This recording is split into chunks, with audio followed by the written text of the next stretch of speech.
It's the commandments and he not trying. Hey, with the most how he be riding. Keeping his commandments and he not trying. Hey, with the most how we be riding. Keeping his commandments and he not trying. Hey, with the most how we be riding. Keeping his commandments and he not trying. Hey, if you're cool, we be quiet. My father in control, so when he done sliding. Under this our fresh paint, just I'm residing. Them commandments try my best to abide them. If you fall, you can't stay backsliding. Reprobate mind to be, but that's implying. The word of Yahuwah to my life, I'm applying. Spoken word on the beat, nigga, I can testify. It's not for my shop, I might find himself frying. For trusting in man, when stay steady lying. Okay, shalom. All praises to the Most High, the Heavenly Father, through His Son, the Anointed Savior. We come together once again to bring out another empowering message. Through the Spirit of the Most High, may the eyes and ears of all the viewers be opened. So what today we're going to touch on is the sequel to the trap of Paul's epistles. The Most High, through the Spirit of the Most High, it was revealed on how we have to be cautious when we're dealing with Paul's epistles, because a lot of those letters and a lot of those verses and scriptures inside of his epistles can be taken the wrong way to promote wickedness. So that's what that video was to show you, that how you have to be wary of how you interpret those letters. But of course, there's always people out there that are more subtle than any beast of the field, and they're always trying to catch more people and bring them to the wickedness or to the dark side. So with this video, we're going to put an end to all misunderstanding regarding the epistles of Paul, because you're going to find out in this video that you have to make a choice. There's going to be no more room for open discussion once we finish this video. There's no more open discussion after we do this. You're going to have to pick sides on who's lying, because you're going to find out somebody's lying. Somebody's lying, and you're going to have to pick. And whoever you pick, your decision and what you go forth and do is going to have to reflect your decision. We can't have it both ways. That's what we're going to find out. It's either Paul's lying or the Christian church is lying. The modern day Christian church, Christianity. Somebody's lying. That's what we're going to find out. So without further ado, let's get right to it. And then you're going to have to make a choice. I'm Brother Yerushalayim. This is the Bible Unlocked. Paul versus Christianity. Somebody's lying. Acts 21 verse 18. And the day following, Paul went in with us unto James, and all the elders were present.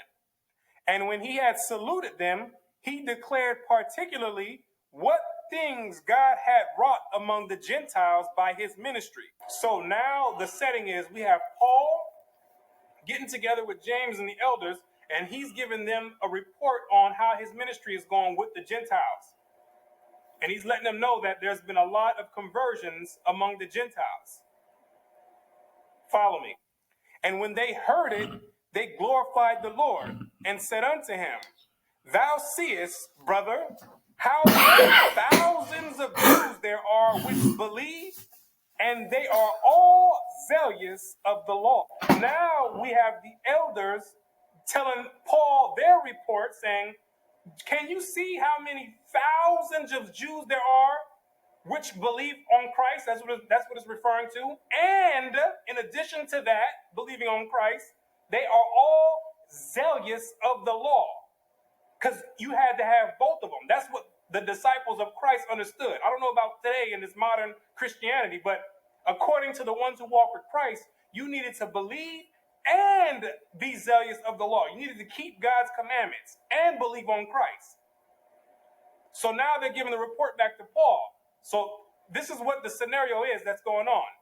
And they are informed of thee that thou teachest all the Jews which are among the Gentiles to forsake Moses, saying, they ought not to circumcise their children, neither to walk after the customs. And These Jews that believe and keep the law have been hearing these rumors about you, Paul, that you're teaching Israelites that are among the Gentiles that they don't have to keep none of the commandments. You're going to find out that this is the same accusation that the modern Christian church is saying. It's the same thing that Paul's about to go through right now in his trial that we're going to go through. People have been hearing that this brother Paul is going around teaching some Roman Catholicism, that we don't have to keep the commandments. We've been hearing, brother, that you teaching this Christianity, this modern day Christianity, this Roman Christianity. That's basically what it's saying in a nutshell. Is that what these brothers have been hearing? What is it, therefore? The multitude must needs come together, for they will hear that thou art come. The multitude is going to hear that you have come into town, and they're going to want to know what's going on. They're going to want to confront you. You're going to have a lot of people that's getting ready to come. Do therefore this that we say to thee. We have 4 men which have a vow on them. Them take and purify thyself with them. We have 4 men that have a vow on them. What is this vow? It's talking about a Nazirite vow. You read about this in Numbers, the 6th chapter, showing you that the disciples of Christ were still keeping the law after his death. I'm not sure where these people are coming up with this stuff, that as if everyone just start being lawless after Christ's death. They were still keeping the law. 4 men have a vow on them. They're telling Paul, take these men and purify thyself with them. Because you're going to read in Acts 18, verse 18, Paul already had a vow on him as well. Paul took a vow already in 3 chapters, 3 chapters prior. So they're telling Paul, you have a vow already? We have 4 other men that have a vow already. Take these men and purify thyself with them, and be at charges with them, that they may shave their heads, because part of the vow is letting your hair grow. You can't let a razor touch your head. So that's part of the law that Paul was keeping, and the other 4 men were keeping as well. So he says, take them in the purification process when they're getting ready to end the vow. Then they shave their head to signify the purification.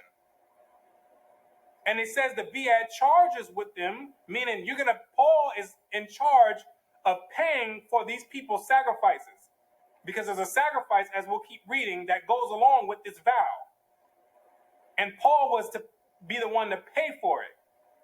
And all may know that those things whereof they were informed concerning thee are nothing, but that thou thyself also walkest orderly and keepest the law. And when Paul did this, it was supposed to show the people, the multitude that's coming together to check him out and see what he's teaching. It was supposed to show them that Paul is a law keeper. And Paul's not running around teaching people you don't have to keep the law. That's what they were telling Paul to do. He said, you need to do this, brother. So these people, when they come, they say, okay, well, this must be some misunderstanding that we have. This brother's really teaching the law, teaching the commandments, and he's following the commandments. And notice that they didn't even ask him, is this true, this accusation we've been hearing? Because they knew that this wasn't true. So it was no need for them to even ask him. They just say, listen, this is what we heard, and this is what you need to do. They didn't even ask him, what, is this true that you running around wild teaching that people can be lawless since Christ died? Now, let's continue reading and see what happens. As touching the Gentiles which believe, we have written and concluded that they observe no such thing, save only that they keep themselves from things offered to idols, and from blood, and from strangled, and from fornication. So the elders say, unto the Gentiles, we told them that they didn't have to keep all the law. And then he gives the list on the things that they concluded that the Gentiles had to keep. We told them that, but the Israelites, nobody ever wrote that the Israelites are been teaching that the Israelites don't have to keep the commandments. Now let's find out what Paul says after the elders have brought this accusation up. Let's find out if Paul's going to whip out a Galatians 3 verse 24, or let's find out what he's getting ready, what his response is into this accusation being brought forth. Then Paul took the men, and the next day, purifying himself with them, entered into the temple. Wait, you telling me Paul didn't whip out a Romans 10 verse 9? All you have to do is believe? You telling me Paul didn't stand up and say, hold on. You know what, elders? I'm going to be honest with you. I am running around teaching we don't have to keep the law. And this is why. Romans 10 verse 9. You telling me Paul didn't stand up? Because this is what the Christian church is teaching. That Paul is teaching in his epistles that people can just be lawless and don't have to keep any of the commandments. Paul didn't even respond. Paul went right to it and said, and went right into, grabbed the men and went into the temple and did what the elders told him. So this is where we're going to start running into a dilemma. Because Paul didn't say anything. He didn't speak up for this. I'm not this doctrine that we don't have to keep the commandments, which he was accused of doing. And if that's what he was teaching, that's what he should have stood up and said. Let's continue because it gets better. To signify the accomplishment of the days of purification. Until that, an offering should be offered for every one of them. See, an offering had to be offered for each one of the 4 men and Paul. This signified the end of the purification process. What was the sacrifice that needed to be made? You read about it in Numbers 6. Numbers, the 6th chapter. He needed a ewe lamb, a he lamb, a ram, a basket of unleavened bread, cakes mingled with oil, meat and drink offerings. This is what Paul was paying for when it said to be at charges with the 4 men. Paul was paying for that, and now they're getting ready to do the sacrifice. Watch. And when the 7 days were almost ended, the Jews which were in Asia, when they saw him in the temple, stirred up all the people and laid hands on him. Now they caught Paul, the ones that was making these complaints, running around spreading these rumors. They said, there you go right there. That's that brother right there. Yep, I can see him. That's him. Then they stirred up all the rest of the people, and then they went and laid hands on him right before he was getting to finish the vow. So he didn't even get a chance to finish the vow because they snatched him up out of the temple, crying out, "Men of Israel, help! This is the man that teaches all men everywhere against the people. This is the man that's teaching there is neither Jew nor Greek, and that everyone's all equal and it's all one big melting pot, and that it doesn't matter who God's people are anymore." This is the guy teaching. What you're going to find out is the people accusing Paul has the same exact interpretation as the modern Christian church. That's what you're going to find out. Watch. And the law, and he's teaching people that they don't have to keep the law. He's running around here telling people that all they have to do is sit back and believe. They can be homosexuals, they can be thieves, murderers. All they got to do is believe. Don't worry about keeping that law. And this place, and further brought Greeks also into the temple and had polluted the holy place. And he's bringing Gentiles into the temple, Greeks, Caucasians or Europeans into the temple and profaning it. Because the custom was that the Gentiles were not allowed to come into the temple. They had to stay on the outer court. You can read about that in Revelations 11 verse 2. The outer court was for the Gentiles. The Gentiles can't come into the temple, to the inner court of the temple. So this was a major offense that they were raising against Paul, because this offense was punishable by death. So this was not something small. These are not small accusations that they're raising against Paul. They said, this is the man that's doing this. For they had seen before with him in the city Trophimus, an Ephesian, whom they supposed that Paul had brought into the temple. Because they saw Paul in an earlier instance, a few chapters back, with an Ephesian or a Gentile, natural Gentile, Trophimus, and they supposed that he brought this Gentile into the temple. They supposed. They didn't see it. They supposed. But Paul knew better than to bring Gentiles into the inner court, because that was punishable by death. And all the city was moved, and the people ran together, and they took Paul and drew him out of the temple, and forthwith the doors were shut. And they drew Paul out of the temple, snatched him by his afro and everything, grabbed him straight up out of the temple, say, come on over here. You the one who's been doing this. Come on out. Now, let's continue going on further, and we're going to find out that Paul's going to get put up on trial for this indictment. And we're going to find out what Paul says about it. If these accusations are true or if they're not. Let's go. Acts chapter 24, verse 1. And after 5 days, Ananias, the high priest, descended with the elders and with a certain orator named Tertullus, who informed the governor against Paul. So now we have Paul in front of the Roman orator, who's now telling the governor all the indictment charges against Paul and why he's being brought up on these charges. Verse 5.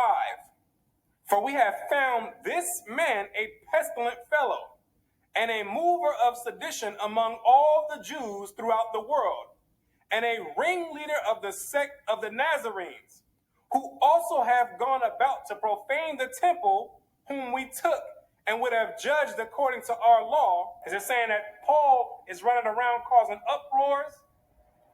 He's seditious. He's a pestilent fellow, and that this brother is problematic. So we need to find something to charge him with, because he's running around causing all these problems. But the chief captain Lysias came upon us, and with great violence took him away out of our hands. Then Paul, after the governor had beckoned unto him to speak, answered, For as much as I know that thou have been of many years a judge unto this nation, I do more cheerfully answer for myself. So now finally, after all this ruckus, Paul's standing in front of the governor, and he's finally, for the first time, getting his chance to finally say something. He says, I'm going to answer for myself. So it doesn't matter what anybody else is talking about right now. All the accusations that's being brought forth, we're going to find out what Paul says out of his own mouth. We're going to find out if Paul was teaching, you don't have to keep the commandments, or if they were lying on him. Let's find out from the horse's own mouth. Because that thou mayest understand that there are yet but 12 days since I went up to Jerusalem for to worship. And they neither found me in the temple disputing with any man, neither raising up the people, neither in the synagogues nor in the city. Neither can they prove the things which they accuse me. So Paul says, 12 days ago I was just at Jerusalem worshiping. And they, meaning these Jews that's accusing me, they saw me there. And I wasn't disputing with anyone. I wasn't bothering anyone. All these claims that they're bringing forth, he says they cannot prove. Trying to say that I've been teaching that no one has to keep the laws and the customs of the Jews, he says these people cannot prove. But this I confess unto thee. But this is what I'm going to say to you. This is my confession, that after the way which they call heresy, so worship I the God of my fathers, believing all things which are written in the law and in the prophets. Paul says he believed all things, not some things, not a few things, not a knick-knack, patty-whack, give a dog a bone, not no small things here and there. He says he believes all things written in the law and the prophets. What does that mean? If somebody brought him Leviticus 20, verse 13, if they were sitting there on the judgment, a seat in the court, and said, Paul, here's Leviticus 20, verse 13. Do you believe this? Where it says a man shall not lie with mankind. If he does so, he shall be put to death. Do you believe this? Paul would have said, yes, I believe that, according to his own words. In the prophets, if somebody would have brought him Isaiah 14, verse 1 through 2, and said, where it says that all the enemies of Israel are going into captivity, Paul, do you believe this? He would have said yes. So how is it that we're getting Paul saying he believes the law and the prophets, and then in the epistles, people are trying to make it seem like he's teaching against the law and the prophets? This is why I say this is the dilemma we're getting ready to run into, and it's going to get better. It's going to get better. Because you can't have it both ways. That's what you're going to find out. You can't have it both ways. Either Paul is lying right here when he's on the stand, or Christianity's lying. Somebody's going to be lying, though. Somebody's going to be the liar. Let's get some more. Acts chapter 25, verse 1. Now when Festus was come into the province, after 3 days he ascended from Caesarea to Jerusalem. Who's Festus? He's the successor of Felix, the last Roman procurator. So now we have Festus coming down, and now he's about to deal with Paul. Verse 6, and when he had tarried among them more than 10 days, he went down unto Caesarea. And the next day, sitting on the judgment seat, commanded Paul to be brought. So now we have Paul getting ready to be brought in front of Festus.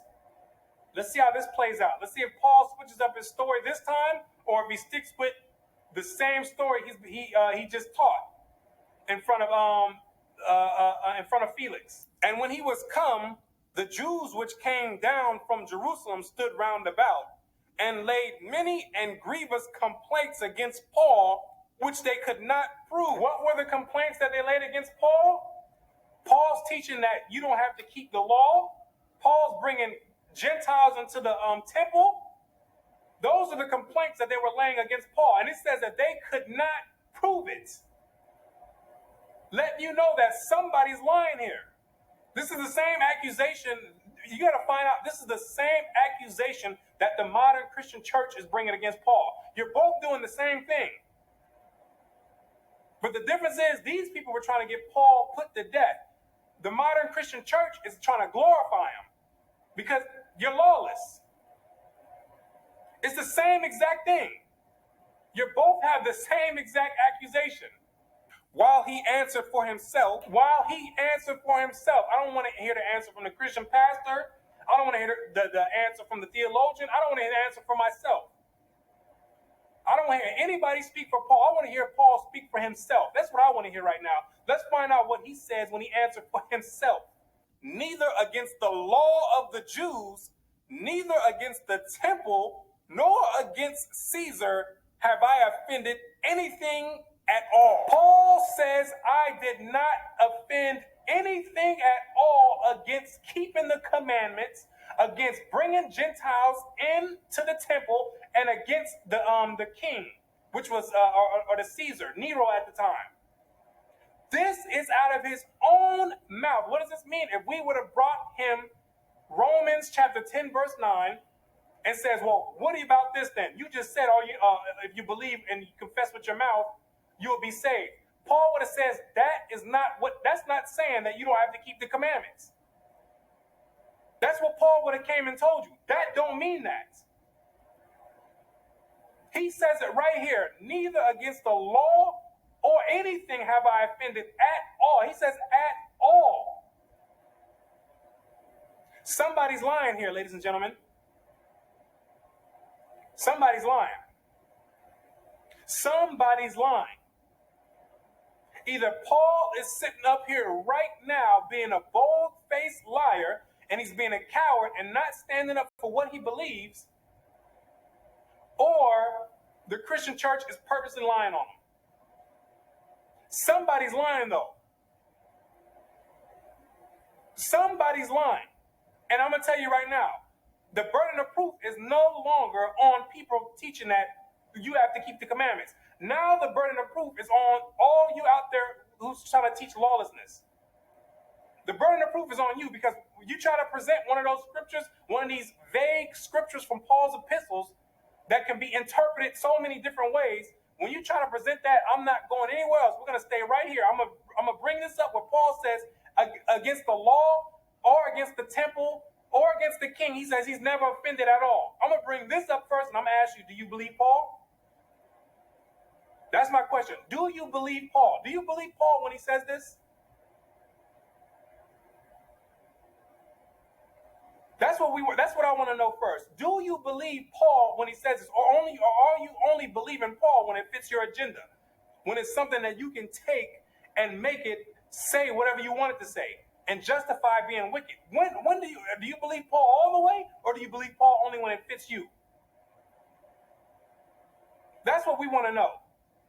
Which one is it? I'm not budging either. I'm going to tell you right now, ladies and gentlemen, you need to do the same thing. When somebody try to present these scriptures talking about any one of these Romans, whatever, or Galatians, whatever, No, we're going to go right here and ask, do you believe Paul when he says he never offended against the law at all? He never spoke against the law at all. On trial. Because the two options are, if you believe Paul, if you believe him right now when he's saying he never spoke against the law, that means in his epistles, what you need to do is you need to interpret those epistles to correspond to what he's saying here in order to not make him a contradiction. Because now he's contradicting himself and he's being the devil, if that's the case. Now you're being the devil. You're lying over here. You're being a coward lying over here on the judgment seat saying, oh, I'm not teaching that. I'm not teaching that. And then when you get off, you're teaching people, yeah, I'm teaching you don't have to keep the commandments. That's the devil. That's being a liar. That's a deceiver. And if that's how you feel, and if that's what you believe Paul's doing, you don't need to be dealing with none of his letters. You don't need to be dealing with anything that he's dealing with. And if you say you do believe Paul, that means you need to make his letters correspond to what he's saying. You only got two choices. That's it.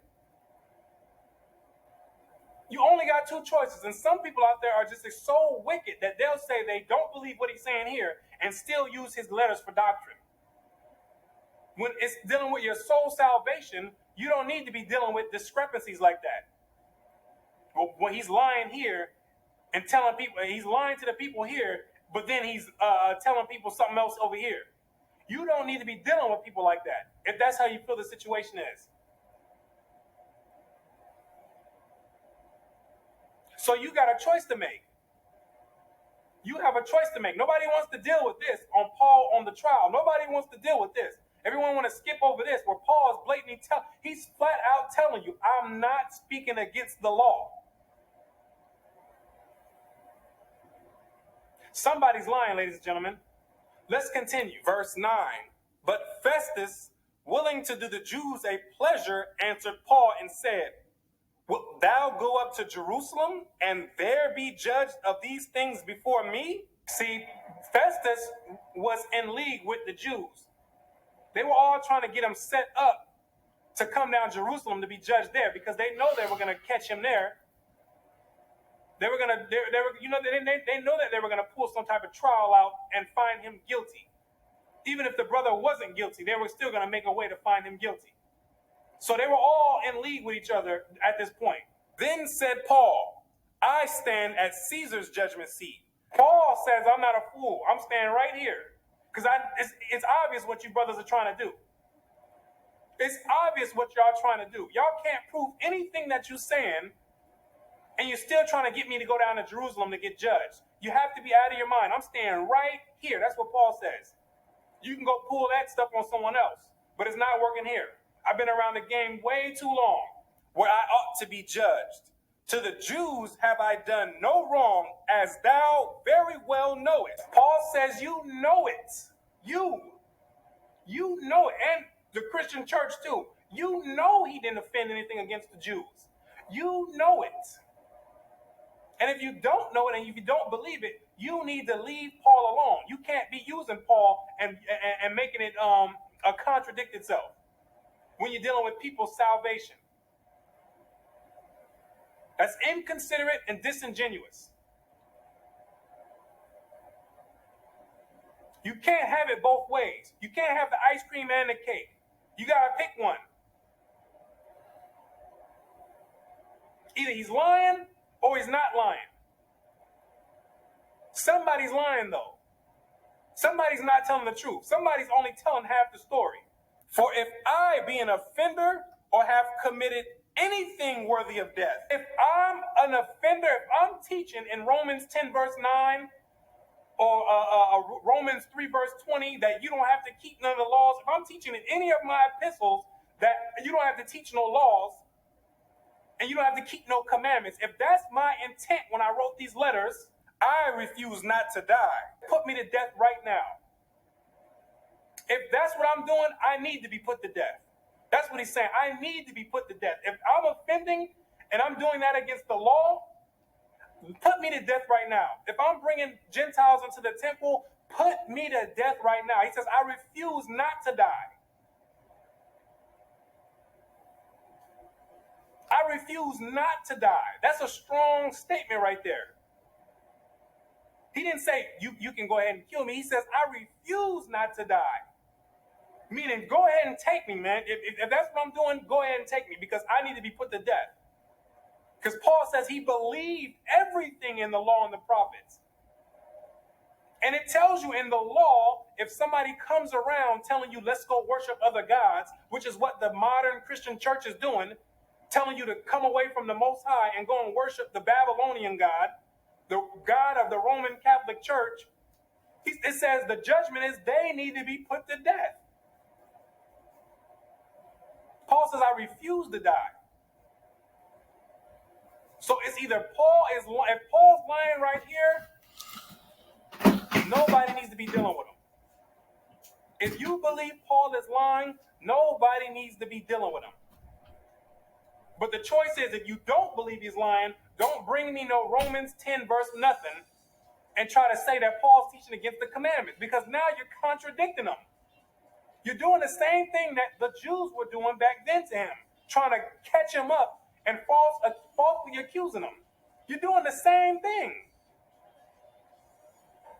You're doing the same exact thing. You're no different. And Paul is going through a rough, stressful time right now, trying to clear his name from these people accusing him. And then now you got 2-point-something billion people doing the same thing. It's amazing how it works, doing the same thing. But if there be none of these things whereof these accuse me, no man may deliver me unto them. I appeal unto Caesar. But I'm not going to die for something that I didn't do. See, if I did it, I refuse not to die. But you're not going to get me for something I didn't do. See, that's the difference. I'm not going to die innocently. That don't make any sense. That's just stupidity. I'm not going to volunteer myself to be put to death if I'm not doing it. So once again, if they brought him Ephesians, anything, Galatians, anything, any one of those scriptures in his epistle and said, what about this right here, brother? You just said right here, we're not justified by the law, we're under grace. What does that mean? He would have said, that does not mean you don't have to keep the law. That's what he would have said. And then he would explain to them what he was saying or what his intent was. He says, I'm not dying like a dummy. You're going to have to bring up some legit accusations and be able to prove them if I'm going to willingly get put to death. That's the story of Paul, ladies and gentlemen. That's Paul's conclusion of the whole matter. That's what Paul says out of his own mouth. Paul says, I'm not teaching against the commandments. These people are accusing Paul of teaching against the commandments, but Paul out of his own mouth is saying, I'm not doing that. So we got two choices to make, and nobody's going to get off the hook with this. We're not going anywhere else. I'm telling you, I'm dead serious with this. We're not going anywhere else. I want to know what you believe. I want to know if you really believe Paul. This is where you're going to uncover all these hidden demons that's inside of people. They're going to start coming out and manifesting themselves. And trust me, I've seen it already. You think people believe in the scriptures and believe in the Bible one moment, then once the truth starts coming out, all of a sudden they don't believe anymore. All of a sudden the book is full of myths, full of fairy tales, and all this other extra stuff. They don't believe anymore. I've seen it personally. Because that's what the truth does. It starts digging demons out that are laying dormant within you. Because there's a lot of demons that's getting ready to come out now that there's no back door to run out of on this now. Because now you're trapped in a corner. See, that's how the Most High is giving the wisdom out in these last days, where we're going to have to make decisions. Your faith is going to have to be tested. What you believe in is going to have to be tested. There's no escaping it. What do you believe? What do you believe? Because if you believe Paul is telling the truth, I don't want to hear about you saying anything about Paul said we don't have to do this. No Colossians 2:16 or any of that stuff. Interpret it the way it was meant to be interpreted, to reflect what he said here on the judgment seat. And if he's lying, you don't need to be following him. If you believe he's lying, you don't need to be following him. Who's going to be following a coward? Who's going to follow a coward? All the other prophets got put to death for this word, standing up firm for what they believe in. Paul is not exempt from that. If he believed that we don't have to keep the commandments, when on the judgment seat, he should have jumped up with a Romans whatever and said, all you got to do is believe. Now, come put me to death. Do something about it. Do something about it. That's what I believe in. I believe Christ died on the cross for everyone else to be lawless. And we don't have to keep no commandments. All we got to do is believe. Do something about it. I'm willing to die right now. That's what we should have seen in this trial. That's what we should have seen Paul come out and do. But he didn't do that. He didn't do that. He spoke, the way he formatted his speech was in league with everyone else in the scriptures. All from Moses, all the way on up to Christ. And all the other elders that were telling him that the Jews believe and they keep the law. That's how he formatted his rebuttal to the accusations that they were bringing forth. Which makes me say, okay, well, I'm going to take this brother's word for it. I'm going to take this brother's word for it because, truth be told, no one could. That's all you can do is take his word for it. We can all his epistles are. There's many interpretations that can be put on those. Why? Because we don't have the records are incomplete. We don't have what the churches wrote to him. We don't have all of the letters that he wrote. All we have is one form of communication. We have one form or one prospect of the communication being taken place. We don't have the letters that he wrote back or that they wrote back to him. We don't have the letters. And when you read 1 Corinthians chapter 7, verse 1, it tells you that he's responding to a letter. He says, it's a response to the letter that they wrote to him. Well, where's that letter at that they wrote to him? So we don't have the full conclusion of what's going on. So people claiming to be some expert on Paul. You're not some expert on Paul. You can't be an expert on something that you don't have. You can't just chime in halfway through the conversation and think you know everything that's going on. The fact is we don't know what's going on. Paul wrote 4 letters to the Corinthians. How many do we have in the scriptures? We got 2. We got 2 letters out of 4. And someone jumping in talking about they think they know everything. No, that's not the way it works. It doesn't work that way. So the only thing we can do is go off of what the brother said. At least that's what I'm going to do. Because I'm going to be honest with you. There's brothers out there that have a strong case saying that Paul is lying. And it's a solid case. I'll be unbiased with it. I'll tell you the truth. I'll be objective. They have a strong case. The Christian church has a case, but the Christian church is minute to what other brothers who actually study the scriptures, they have a strong case for it. But I'm not going to go with that because I'm not going to take the risk of him telling the truth. I'm going to take his word for it, and that's how I'm going to interpret his epistles. I'm going to interpret his epistles to not defame his name as the other Jews and all other Christianity is doing already. I think that's unfair for someone to do. But the difference is the brothers that teach that he's lying, they don't deal with the epistles of Paul. That's the difference between them and the Christian church. They say we're not dealing with it at all. We're going to stick to what we know and what's clear versus going to something that's not all the way clear. So, ladies and gentlemen, we got a decision to make. I'm going to tell you that right now. There's a decision to make. That's all I want to hear. What do you believe? I don't want to hear no other scriptures. What do you believe? Do you believe Paul? Is Paul telling the truth or is he lying? And then after you make that decision, everything else that you bring out with Paul better reflect that decision. Until next time, we give praise and honor to the Most High. I'm Brother Yerushalayim, and I say, Shalom. We don't believe in the root, ain't no life with no tree. I'm a Shiach, Yahushua, the most high salvation. Sprang forth from Yehuda, Hebrews 7:14 verification. Gotta remain patient, cause vengeance is the Lord. Here come my Shiach, come in and bring the fire and the sword. Hey, with the most how we be riding. Keeping his commandments, and Hebrew doctrine. Hey, with the most how we be riding. Keeping his commandments, and Hebrew doctrine. Hey, with the most how we be riding. Keeping his commandments, and Hebrew doctrine.